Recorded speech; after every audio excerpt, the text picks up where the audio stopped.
Magandang hapon guys ng Sunday sa inyong lahat. Ayan, dumating kami ng 10 a.m. mag-11 na pala to guys. Dumating kami sa Tabiak. Ay, alam mo ba naman, pinilit kami pinilit. Hindi. Kasi tumatawag sa akin na pupunta nga daw ako doon kasi nga may kasiyahan. So, mayroon palang party ang aking pamilya guys. Kasama ang aking ate. Dumating pala siya galing ng puerto. Hindi ako inform. At hindi niya talaga ako in-inform na mayroong ganito pala ito sila mama.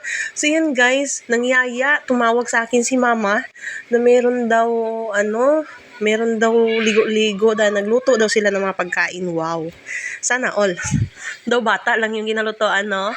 So yun guys, punta kami ng ilog guys. Alam nyo ba yung ilog na ito is napakalapit lang sa aming bahay. Dito lang yan sa tulay. Bago yung bahay namin. Merong tulay. Ayan.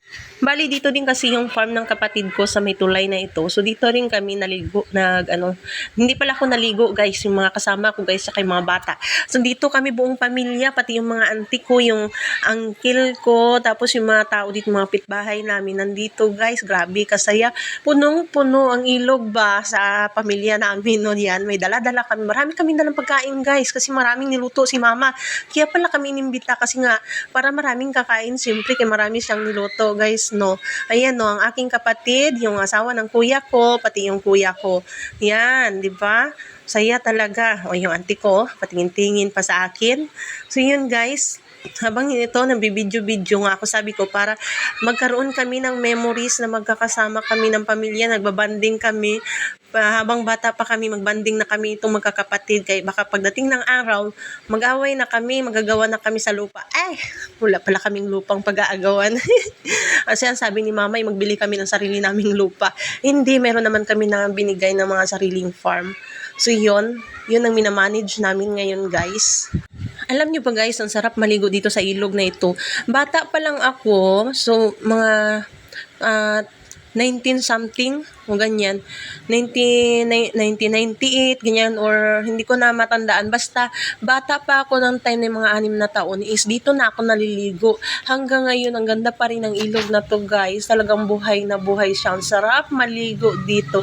Kaya namimiss ko talaga na tuwing pupunta kami sa ilog, pero hindi na ako naliligo yung mga bata na. Hindi ko alam kung bakit, kasi madali akong lamigin. Alam niyo ba guys, sinisipon yan ako, pinilit ko lang talaga magbiyahe kahit na hinihika ako, kasi nga gusto ko rin makasama yung pamilya ko kahit papano, at saka hindi sila magtampo sa akin, syempre, di ba? As expected naman natin, kapag dito ay may party, syempre may inuman. Natural na yan, oh. Tingnan nyo naman yan si Lola Pinky, may bit-bit na 2 buti, oh, di ba?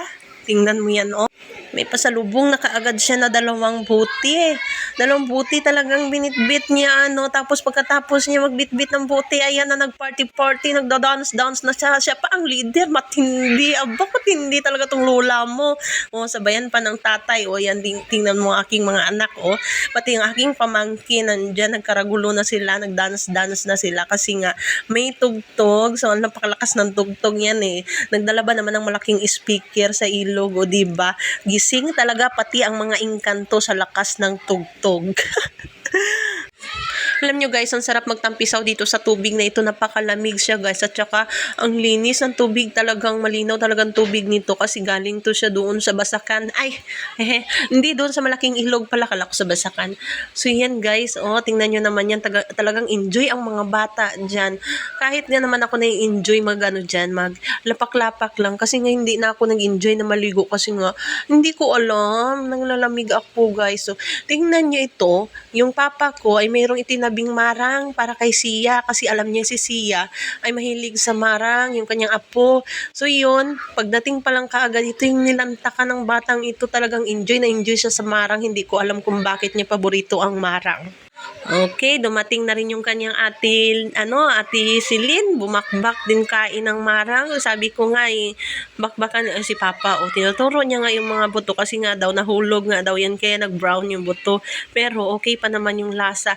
Ang ate, sarap na sarap, hanggang sa dumami na sila guys, magpipinsan. Ayan yung mga ate, nakikain na rin ng marang. Kaya sarap-sarap nga naman ng marang. Diba, mauubos na siya. Alam nyo guys, kwento ko lang ha, habang nagbo-voice over ako nito, ay talagang nahihirapan ako kasi nga yung aking ubo ay kumakati ang aking lalamunan. Hirap na hirap ako mag-adjust ng aking boses guys.